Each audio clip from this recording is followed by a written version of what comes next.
સુરતના ખજોદ ડમ્પિંગ સાઇટમાં ફરી ભીષણ આગ લાગતા તંત્ર પર ગંભીર સવાલો ઊભા થયા છે।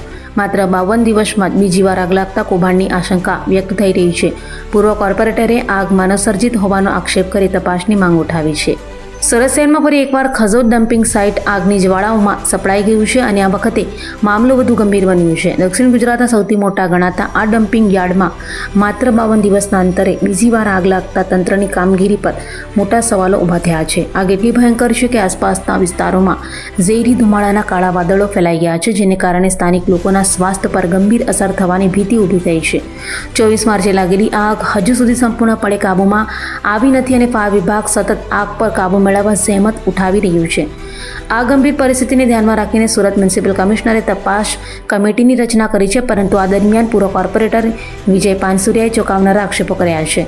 તેમના મુજબ આ આગ કુદરતી નથી પરંતુ માનવસર્જિત હોઈ શકે છે।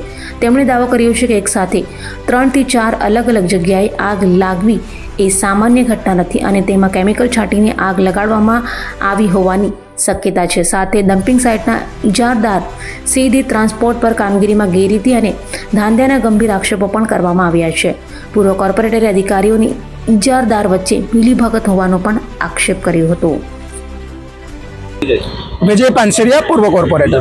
ખજોદ સ્થિત ડમ્પિંગ શહેરમાં આગ લાગીને 24 કલાકથી વધુનો સમય ગયો છે। આગ હજુ કાબૂમાં નથી, કેવી રીતે જોયું? સુરત શહેરની જે ખજોદ ડમ્પિંગ સાઇટ પર જે એ કુદરતી નથી પણ માનવ સર્જિત છે।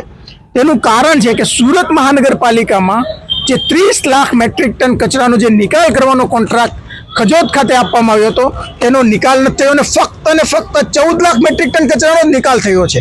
તો બાકીનો કચરો એઝ ઇટ ઇઝ અનપ્રોસેસ ત્યાં ને ત્યાં છે। આ કચરાનો સાયન્ટિફિક વે નિકાલ કરવાનો હોય છે, પરંતુ આ ઇજારદાર દ્વારા કરવામાં નથી આવ્યો અને એનું પાપ અને ભ્રષ્ટાચાર છુપાવવા માટે આ કચરાને સળગાવી દેવામાં આવ્યો છે। સળગાવી દેવા બાદ આ તપાસ સમિતિની રચના કરવામાં આવી હતી, તો તપાસ સમિતિનો રિપોર્ટ ક્યાં છે? શા માટે તપાસ સમિતિનો રિપોર્ટ લોકો સમક્ષ રજૂ કરતા નથી?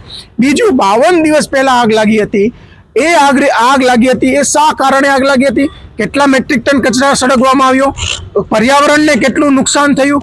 અને જે પણ જવાબદાર અધિકારીઓ છે અને ખજોદ સાઇટ પર પ્રિકોશન માટે પગલાં કેમ ન લેવામાં આવ્યા?